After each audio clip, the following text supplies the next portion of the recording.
The first thing, it seems, we have to explain to the government is there an educational philosophy that is prepared to take risks and be accountable for a style in teaching that will be monitored over 20 years? We are not setting out to say we are the best. We are not setting out to say this is the only way.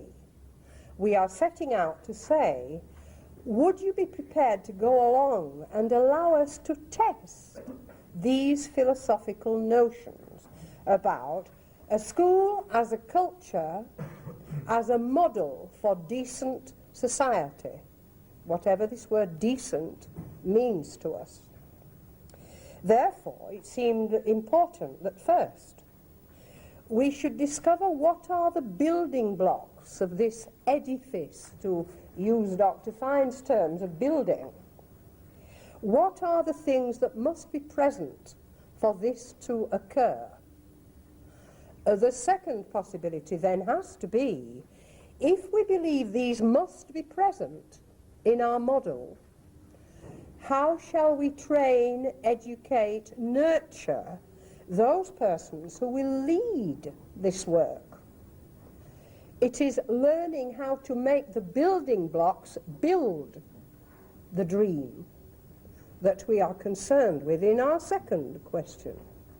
And of course, that leads us naturally to how do we support those leaders? What kinds of actual properties do we invest in? From the internet back to chalk and blackboards. What resources? Now you experts all will have your ideas that you can put into us and help in this first attempt to define this dream. Now, therefore, today's exercise is to define these basic building blocks. And when we are defining them, they are to be written. They must not be let drift by. We need these early thoughts. We have provided you, therefore, with pens to write big and large paper. I asked Mrs. Heathcote if she would give me a few building blocks that she felt would be rather relevant to this Millennium proposal. And of course, in her usual ham-fisted way, she sends them in scribbled.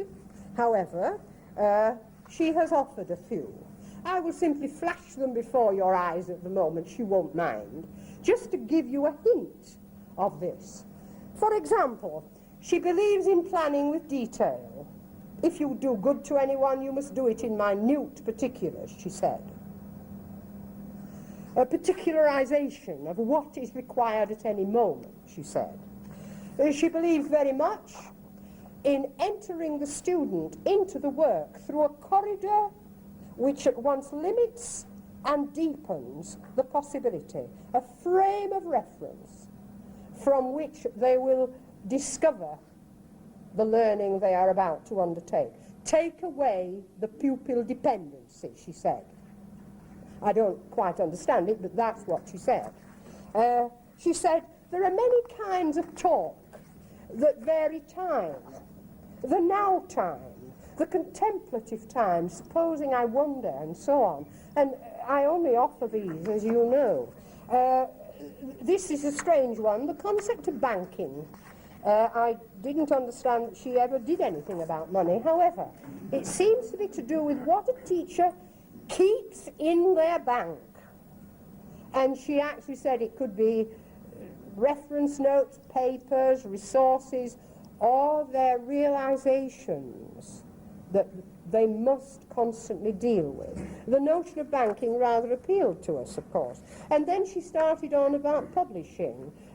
Students must publish. Constantly their material must be available to others, be, I don't say polished up, but considered more deeply and presented in all kinds of ways. There are just a few, and I understand that our two colleagues here have other building blocks that Mrs. Heathcote may not know about. What about you, Dr. Fines?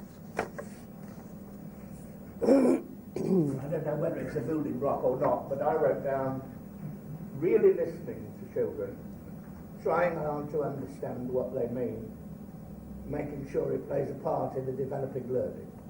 So that was Thank you so much. Mr. Bolton? I'm a drama specialist, so I only know about drama. And one of the things I'm interested in drama teaching is those moments when the teacher who's moved the children into the now time deftly move out of it into teacher narration. Those kind of things where you want to create an atmosphere that perhaps has been absent from their now time, and you build it by your own narration as a teacher, and you'll find yourself saying, and as they waited outside the castle, they stood there, petrified as to who might come from that castle door. It seems to me that an essential building block is this moving from drama into narration. And it may be not to create atmosphere, but it may be to upgrade something you've already seen them doing.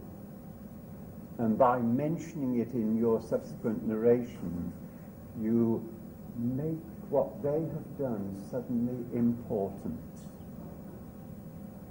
Now, I'm interested in understanding how you get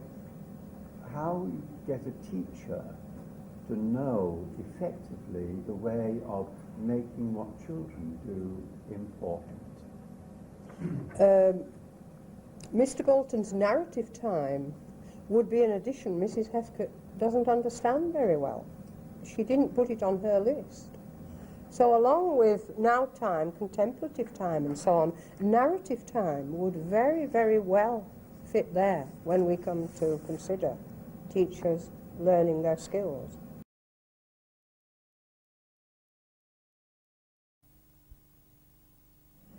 So what we shall do again is take up a building block and proceed to consider it very seriously as a matter of important research. What processes must we try to enable teachers, would-be teachers, to go through so that they emerge on such a firm footing, not of experience, but of awareness, so that they are not defeated by when they fall off whatever they're trying to do well, but they recover it. Now, the heart to me of recovery lies in the fact that I can leave a classroom feeling I haven't destroyed the relationship in any way. If I've done that, I really am at my very lowest ebb. I may not have taught much, and I may have looked a bit of a wreck while I was teaching, or looked like the Gestapo, as I'm frequently accused of being. But have I damaged the relationship between me as a grown-up person who cannot see the world now as they see it? I have to keep accepting that. And I've always had to accept it, because as soon as you're 18, you're a grandmother to 5-year-olds. And how can I actually make it possible for teachers to not damage so they stay healthy? Because I think the health of a teacher's mind, even if they pick themselves up and they didn't do too well yesterday, as we're all like this. I mean, I taught a lesson last week in Clare's school that I was not pleased with. But I think I didn't damage the potential of going on again with them, because we hadn't reached that point of saying, who the hell does she think she is? She's telling me off again. or she's made me feel an idiot, or she's not understood the internal journey she's asking me to make. She's built on hollows instead of experiences. That, to me, is what I'm after in this question to the Millennium Committee. So the task really is, and I realise how little we can get to, but it is not the arrival you make. It's the journey you make that you process and are aware of processing. It's not the finished object, because these are very, very rough. But can they alert us? If you were going to do a PhD tomorrow on teacher preparation, what area would you take? Because these are the areas missing. It's so easy to ask an academic question and find some academic answers to it, and very exciting. But we need the praxis research. And it has to begin with teachers who can cope with themselves and this constantly having to pick ourselves up and go forward from there, because you can't undo the last question. You can only recover from it. So the task, take any one of these building blocks, break it down into how many skills will we label that seems to require. As many as we can break it down into. We can't then do, in the short time we've got, build a complete structure for enabling teachers to learn all of it. But you might take one of best practice. For example, how can you help a person who doesn't feel they've got a dramatic bent, who's never been terribly interested in how theatre works, but enjoy being beguiled? And why shouldn't they? How can you teach people to have 1,000 voices in their heads? Because that is one of the skills. To hear voices, to hear pitch and tone and vocabulary and intention and the voice. So that the voice is an instrument played in the room. And I spend my life trying to think how, what else can I try? So that you don't know how the voice will become, but you know the intention the voice must have. And then you gradually realize you've got 6 you can summon. And there's another dozen you can fight for. And there's another 30 you could make a small attempt at. My fairy voice is terribly underdeveloped. I try ever so hard.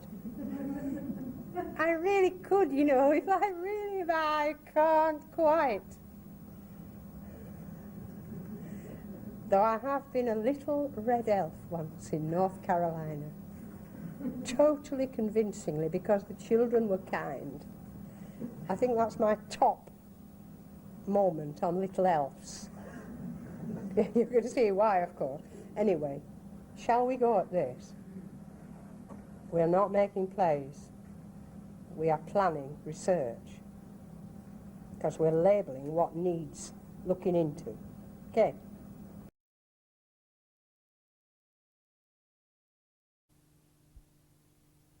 Each person has one sheet of paper and they write 6. It's on your timetable. 6 objects.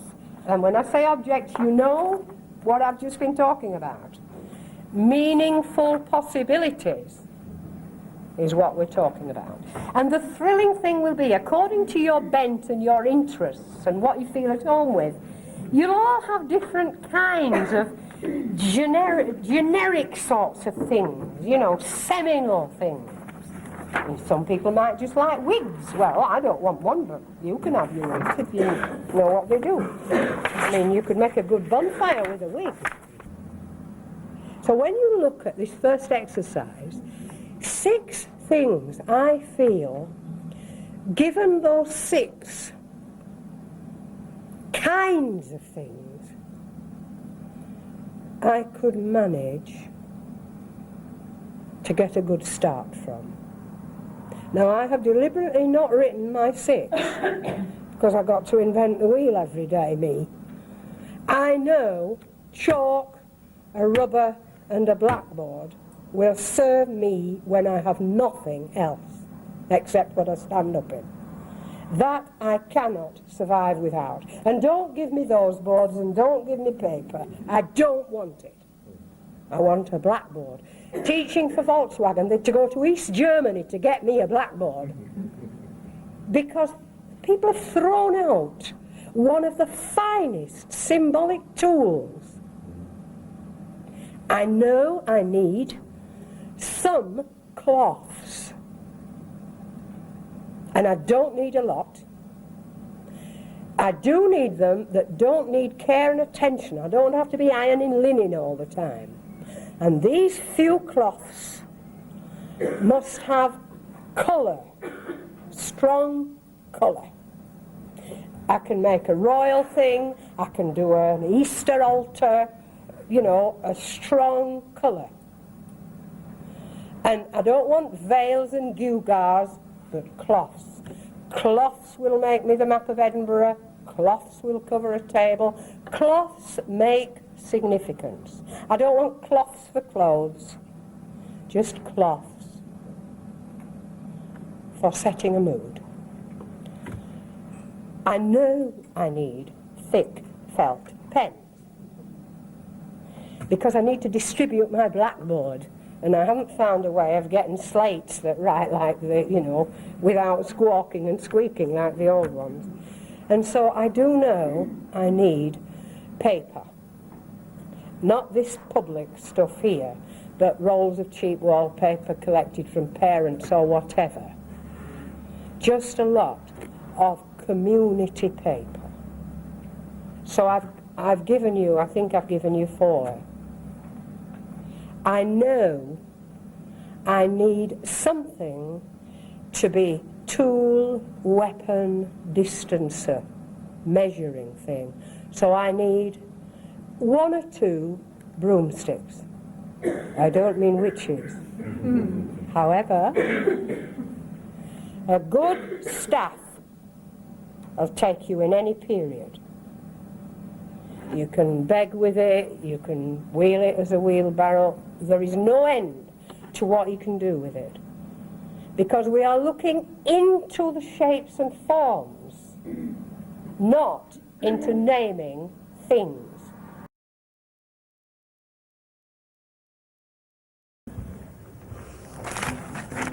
And I don't have anything to say, really, because really I've been saying it all weekend, and I've really been saying the same thing.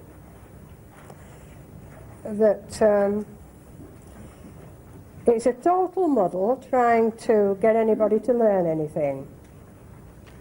So it's best to stay humble about it, not assume they know it, because of all this energy you've poured into it. But the interest and concern and that word passion that I've seen written down a couple of times, to try it again,